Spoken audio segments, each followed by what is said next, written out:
Argentina tiene un desequilibrio monetario que es peor que el que teníamos en la previa del Rodrigazo. Tenés indicadores sociales peores que los que tenías en el 2001. Están dados todos los condimentos para una crisis colosal. Y los únicos que tenemos una propuesta seria para resolver este problema somos nosotros.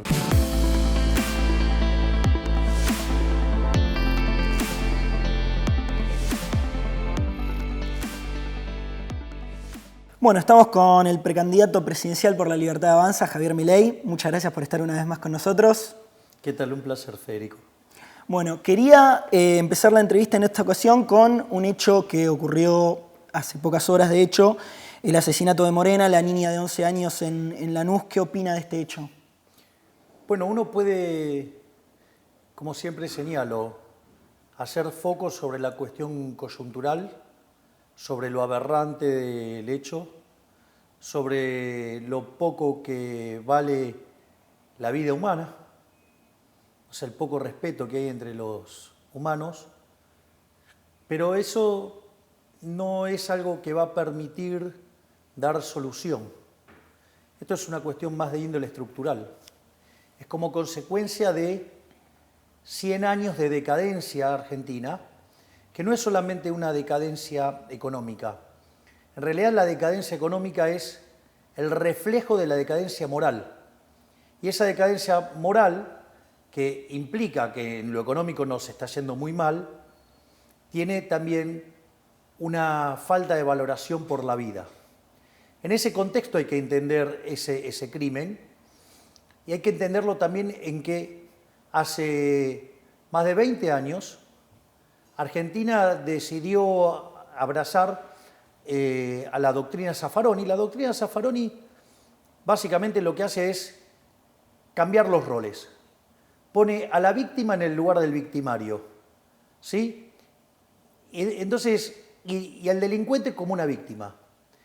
Entonces todo ese conjunto de políticas derivan en una reducción del costo para el delincuente, y eso hace que la actividad delictiva sea más rentable y por ende conlleva a más delito.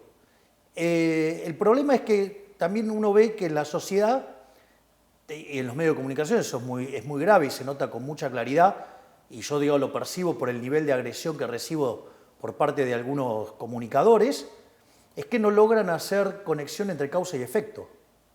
Entonces, claro, frente al hecho aberrante, se horrorizan y se ponen muy, digamos, no sé a ver si no están impostando una solución, una posición, pero en realidad son cómplices porque, digamos, vienen promoviendo todo ese tipo de políticas. De hecho, nosotros somos los únicos que verdaderamente planteamos de cara a eso una respuesta contundente.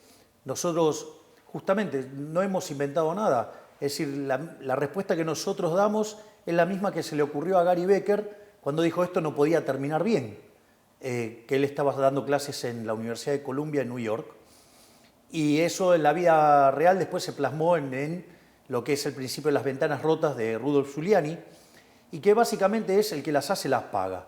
Es decir, nuestra doctrina de seguridad, pese de que hay una candidata que se copió en nuestro eslogan, nosotros, para eso, que el que las hace las paga, básicamente lo que hacemos y estamos proponiendo es una reforma de la Ley de Seguridad Interior, una reforma en la Ley de Defensa Nacional, una reforma en la Ley de Inteligencia, una reforma en el Código Penal y una reforma en el Código Penal Procesal y obviamente todo un upgrade en el sistema carcelario. ¿Para qué? Para dar lucha a la delincuencia. Y esto hay una cosa también muy importante, y es que nosotros estamos dispuestos a dar el aval político a las fuerzas de seguridad para que hagan su trabajo.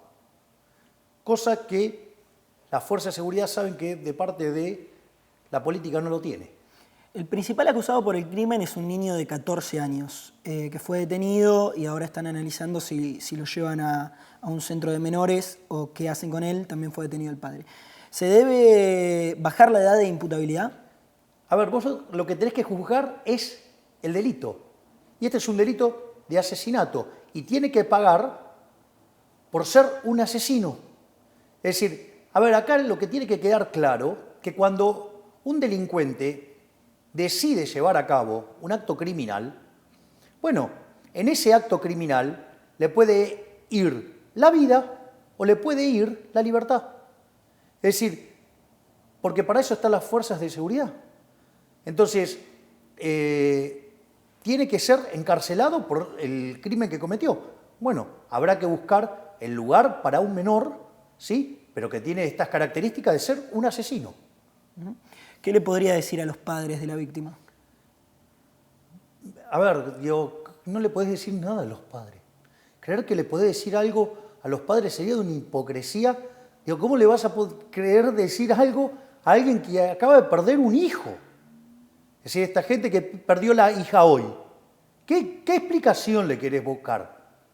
Es decir, entonces, ¿qué vas a encontrar? Políticos demagogos dándole su apoyo y todo. Y después se corren, después desaparecen. ¿Sí? Porque lo hacen con todo. Es decir, la verdad es que, de vuelta, que es lo mismo que decimos nosotros siempre, este desastre que es la sociedad, que es un baño de sangre, es como consecuencia de estas políticas abolicionistas impulsadas por esta casta política. Entonces, vos no podés esperar que haciendo las mismas cosas de siempre, tener resultados distintos. Y tampoco vos podés esperar, sí, que con lo mismo de siempre, digamos, tener algún cambio, porque no les interesa cambiar. Ya tuvieron la posibilidad, todos estuvieron en el poder, todos pasaron por el poder y nunca hicieron nada al respecto. Por lo tanto, o sea, digamos, una Argentina distinta es imposible con los mismos de siempre. Por eso nosotros venimos a proponer un cambio. Es más, yo ayer, digamos, le hice un upgrade. Dije, ya no hablo de 180 grados, hablo de 540. Porque los saco a pasar a los políticos en una vuelta de 360 y además le meto los cambios por 180 grados para poner a la Argentina de pie y que inicie su sendero de crecimiento. Y en este sentido, ¿cómo ve que la mayoría o prácticamente todos los candidatos presidenciales y a gobernador suspendieron sus actos luego de este hecho? Bueno, eso es parte de la hipocresía y de la mentira de las políticas. Porque en realidad, ¿por qué lo hacen? Porque ante el hecho se pueden empezar a disparar entre ellos. Entonces, ¿qué pasa? Ninguno de ellos sale ganando en ese juego. Entonces, ¿qué hacen? Llaman al silencio para que las aguas bajen y la gente no se enoje con quien se tiene que enojar, que son con los políticos, ya sea de la oposición o del oficialismo. Sí, porque son los... A ver, acá en el 2001 hubo un que se vayan todos, no se fue ninguno. Están los mismos y además se multiplicaron. Entonces, todos son corresponsables de ese desastre. Y ahora, mucho más especialmente, piden ese alto el fuego porque hay un outsider. Bueno, yo vengo de afuera, yo no soy parte de esta decadencia, yo no soy parte de este desastre. Entonces yo estoy en condiciones de decirle, ustedes son parte del desastre, es decir, ustedes no van a arreglar nada porque no les interesa arreglar nada. ¿Cree que este crimen, al estar tan cerca de las elecciones, puede haber generado algún impacto en los votantes? No lo sé, no lo sé. ¿Cómo está viviendo usted en lo personal el cierre de campaña? Bueno, fue muy emocionante el otro día en el Movistar Arena. Todas las entradas que estaban disponibles se agotaron. Es decir, porque nosotros teníamos el control sobre todo eso y la verdad que ha sido un evento, creo que de una calidad estética sublime. Y bueno, después hemos tratado de aportar algunas ideas para lo que era un cierre de campaña. ¿Está conforme con lo que se hizo hasta el momento? Sí, porque dimos lo mejor que teníamos para dar. ¿Es cierto que en los últimos días se reunió con Mauricio Macri? No me reuní, pero sí tengo conversaciones telefónicas con él. ¿De qué hablan? No, son bastante variadas, pero sí hablamos de la situación política y hablamos de economía y también, digamos, hablamos de otras cuestiones que pueden ser hasta personales. Es decir, lo cual es un muy buen diálogo el que tenemos. ¿Comparten la visión de los problemas que tiene el país? En algunos estamos más de acuerdo, en otros tenemos, digamos, a ver, los liberales no somos manada. Pero a mí me parece que, como lo señalamos en el discurso, en los últimos 40 años hubo dos grandes intentos de hacer algo distinto, que fue el caso del menemismo, que con errores y con virtudes fue el mejor gobierno de la historia argentina, y el otro intento fue el de Macri, pero el problema es que los parásitos de la política se le metieron adentro de la estructura y cuando tuvo que hacer los cambios, le conspiraban contra los cambios. Esto es, los radicales, ¿sí? la coalición cívica y muchos de los que hoy están en este candelero, ¿no? Es decir, si hay algo que le erró Macri fue hacerle caso a ese grupo, sí, que hoy son los que están peleando, ¿no? Es decir, lo que quiero decir es que si a Macri le fue mal teniendo las ideas correctas y teniendo problemas de matices, por decirlo de alguna manera, imagínate si además elegís los que son parte del problema. Por ende, por eso siempre digo que Juntos por el Cambio es una alianza que está condenada al fracaso. ¿Lo ve como un posible aliado en un eventual gobierno suyo? ¿A quién? A Mauricio Macri. Ayudando, digamos, Yo a la tengo una gobernabilidad. excelente relación con él y yo respeto mucho y valoro mucho la opinión de alguien que estuvo sentado en el lugar donde estuvo sentado él. Para mí eso es algo muy valioso.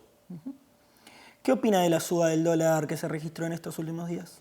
No es que el dólar está subiendo, es que el peso está perdiendo valor. Es decir, el peso es como una barra de hielo en el desierto del Sahara a plena luz del día. Entonces se derrite. Entonces, en una situación donde se genera un exceso de oferta de dinero, ya sea por lo que se emite, por lo que se espera emitir y además porque no tiene una demanda que lo acompañe, eso hace que el peso pierda valor y que todos los precios expresados en unidades monetarias suban y el dólar es un precio más.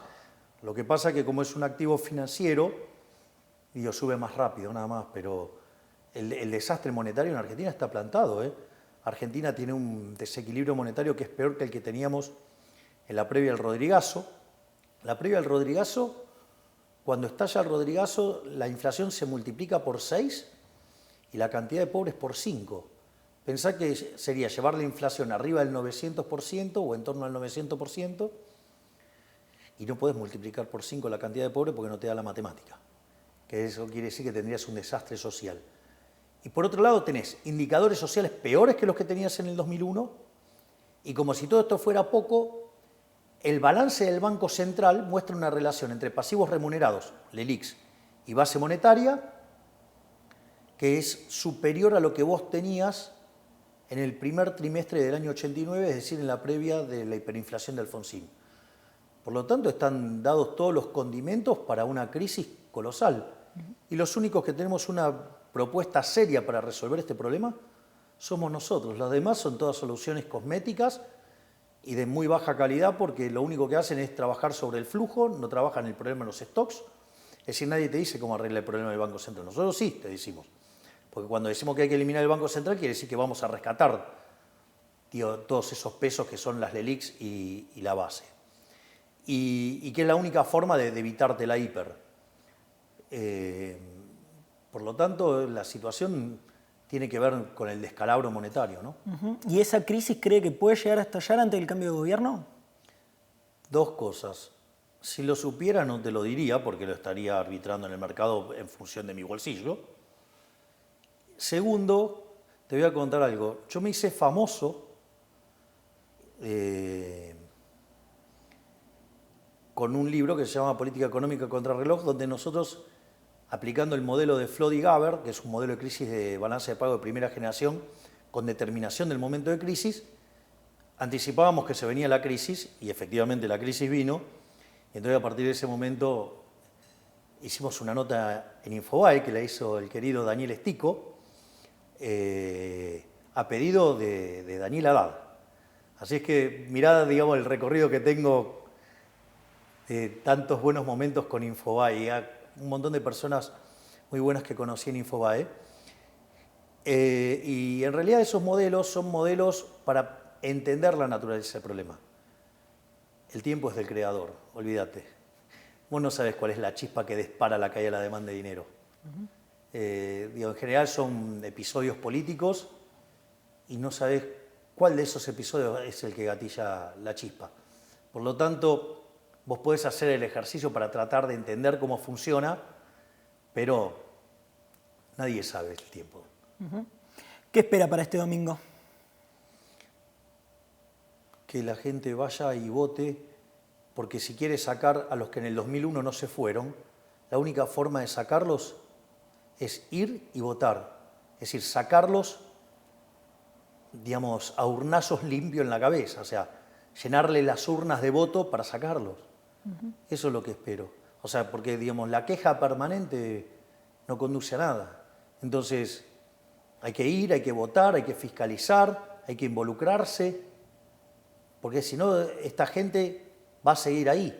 Digo, no se fueron en el 2001, digo, tampoco se van a ir ahora. Entonces, si la gente no toma conciencia de eso, bueno, entonces que después no se quejen, que sigan los mismos de siempre. Porque esos sí van a votar, ¿eh? Esos y sus huestes parasitarias van y votan. Entonces, hay que ir y votar porque es la forma de sacarlos.